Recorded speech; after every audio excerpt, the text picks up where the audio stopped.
All right, it's Saturday afternoon. Just the new evaporust just arrived, um, and so I decided to switch to my bigger pump, um, and then I ran 8 T's, 3/4 by 3/4 with 1/2, with the 1/2 pointing up. So I have 8 of them on the hose in here, which basically extends from the back here all the way to the front. And this pump is able to, let's get a light,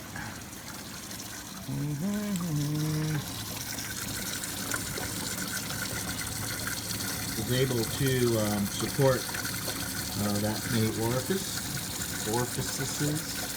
holes. And so I'm testing it now because this morning or this afternoon when I did my first test run with the big pump, I had a catastrophic containment failure, and which wasn't a big deal because it was the old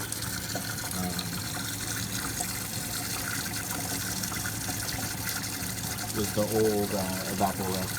So now I'm just running water through it to clean it out, and then and to test it because water's cheap if it spills. And but everything looks good, so I'm gonna switch over to the evaporust. All right, it's Saturday afternoon. Just the new evaporust just arrived, and so I decided to switch to my bigger pump, and then I ran 8 T's, 3/4 by 3/4 with 1/2, with the 1/2 pointing up. So I have 8 of them on the hose in here, which basically extends from the back here all the way to the front. And this pump is able to, let's get a light,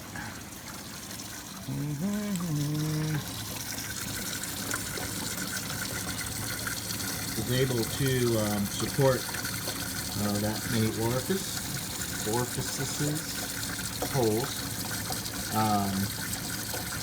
And so I'm testing it now because this morning or this afternoon when I did my first test run with the big pump, I had a catastrophic containment failure, and which wasn't a big deal because it was the old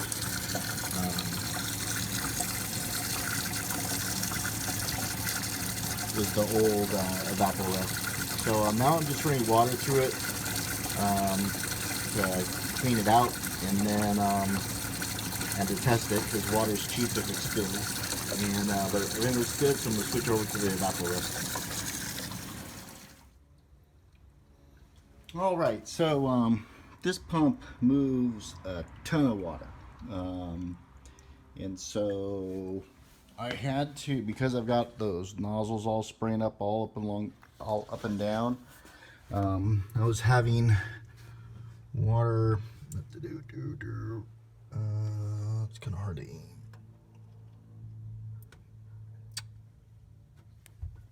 Hold on.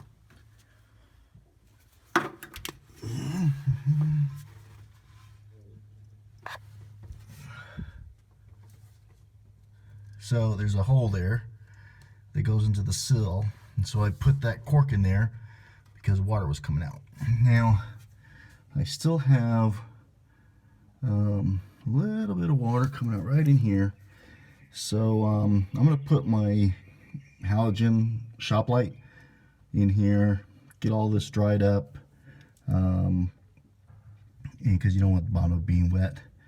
And then tomorrow I will epoxy it and seam seal it, and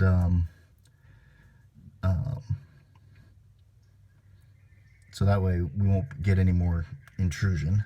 And then maybe on Monday I'll look to put the new evaporust in the tub back there and get it going with the amount of material that thing moves, and with my new arrangements of those T's shooting up 1 every 6 inches with the splash, it should clean this thing up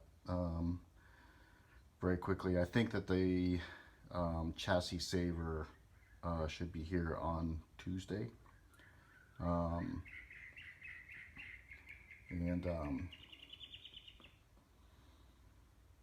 So that'll be good. So I'll do that, and then for now I'm going to go ahead and start mocking up the patch for the big hole on the right hand side, because I want that in place before I evapor rust that side.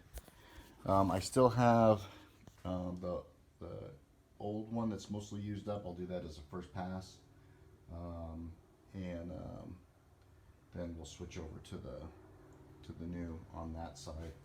I'm hoping that the 5 gallon lasts long enough that I can do the trunk, because we have most of that's glue, but right along the bottom of the seam there's a little bit of surface rust, and in the trunk floor there's a little tiny bit. If you weren't looking for it, you wouldn't even know it was there. You can see that bottom flange is all kind of rusty, and we'll probably shoot it back in these portal areas too. There's a canister for emissions, and then the fuel pump goes in there, but all of that looks super clean. So there you go. All right, got the race on, running through my Bluetooth speakers so it's loud. So today I'm going to go ahead and get all this cleaned up and prepped, and shoot it with epoxy and let that set up for an hour, and then I'll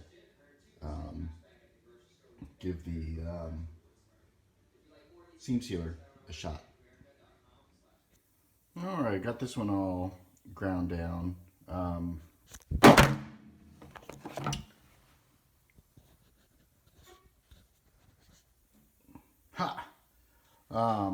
Get this one all ground down. I used the big wheel first, then the little wheel for the corners, the 3-inch rock for smoothing them out, and then the Dremel for getting the ones right there in the corners. So I'm going to switch to that side. Well, it's Friday afternoon. I was got the new Evapor Rust, started running it, and I think that it's fair to say that Evapor Rust is completely unsuitable to do cascade style rust removal. It only can do soaking, because they introduce a tremendous amount of soap into it, and so it foams like shaving cream. The amount of foam that was growing out of there was ridiculous, and it all flowed out, of course, all the white spaces where it came out. I vacuumed it to save as much as I can, but I'm going to run down to Randall's and see if there's some anti-foaming agent for like carpet cleaners, and see if I can put some of that in there and see if that reduces the problem. So the Spree brand is much better for Cascade, because it doesn't foam at all. There's no soaps in it. All right, it's Friday afternoon. Randall's unfortunately doesn't carry the Rug Doctor foam defoaming agent for the carpet cleaners, so I went ahead and just put one of my concrete mixing buckets underneath it, and that way I don't lose any of the material. I'll just have to stop every once in a while when it has overflowed. As you can see, this pump produces a tremendous amount of, removes a tremendous amount of fluid, and it's pumping it into my 8 nozzles with pretty high pressure, but that really doesn't matter because it's not pressure that matters for this. It's the keeping the fluid in contact with the rust.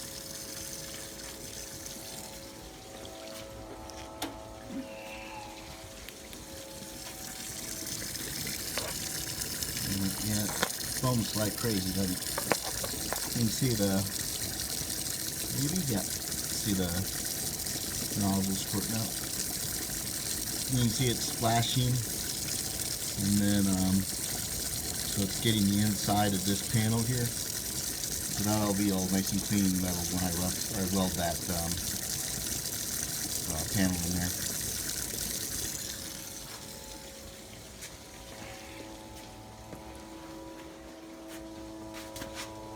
This foaming thing is annoying. If I have to get any more chelated, I'm gonna stick with the Esprit. It didn't foam like this at all. Ends up being a little bit more expensive because you have to buy the distilled water, but you know it's like $4, and I have to pay taxes on stuff from Amazon. Anyway, there we are. Alright, we were able to run it most of the day yesterday. And as you can see, the rust has all been removed. The black areas are the primer stuff that Jaguar dipped the cars into.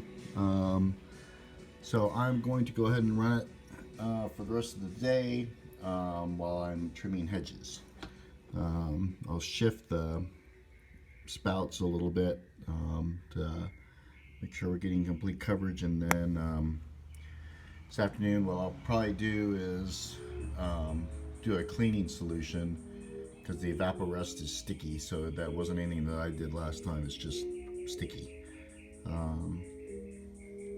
And then I will probably go ahead and get some alcohol and spray it in there to do the final clean.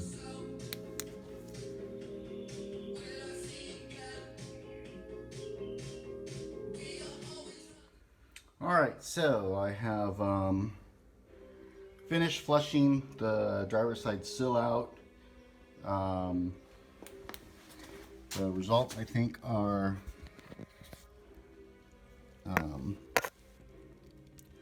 really good. There's still a little bit of rust left in some pits, but you know, overall the came out very, very good. I have a theory that evaporust is refined molasses. Molasses is a kind of old-timers trick to de-rust stuff. You get like a kiddie pool, and I mean soak stuff in it, but it takes weeks. So I suspect that it's refined molasses because it leaves a sticky, gooey coating on everything. Like you left something in not a Diet Coke, but a Coke, and let it dry. We used to spray Coke syrup on the floor of the Vallejo convention center or whatever for when running the quarter midgets to get traction, and this feels just like that. And the bad thing about that then is that you end up with goo, and so where I had moisture coming in from the sides, you can see the gooey shit. So I've done a rinse with water. I'm going to do a rinse with TSP, and then I think we're good until I have to weld the little straps like this, back here along the channel for the wiring harness, and then I need to do the little patch on the little end there of the fender, and then I'll be ready to coat with the chassis saver. Alright, now I'm going to use the borescope to go in and see what it actually looks like. See that vent there on the left, or a drain probably. The rust was mostly removed, but what I found is that there's like sand in the bottom. There's one of the vent holes that goes into the car. The white on the top is there's a brace, one in the front, one in the back. Those tend to rust out, and these look pristine, so I think we're in good shape. But you can see all the dirt, which I'm really disappointed that it didn't wash out, especially with as much water I had flowing through there. You would have thought it'd come out, but there's obviously a bunch. You can see red primer on the inner sill there on the left.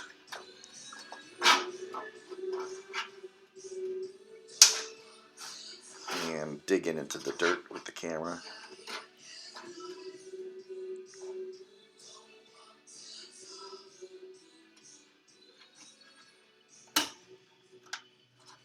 Digging again.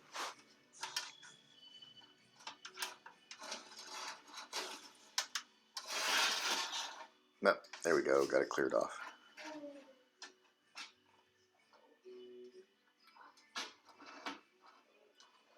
And there's the outer sill.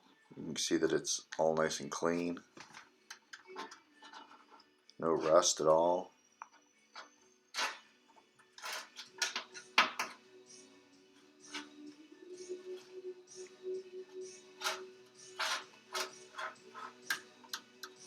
I'm not sure what this is. Green blob. It looks like some welding wire, but I'm not sure what the green blob is. Let's stop this. We fought our way through.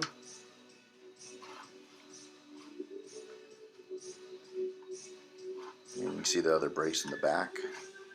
If you get closer, you'll see that it too is perfect.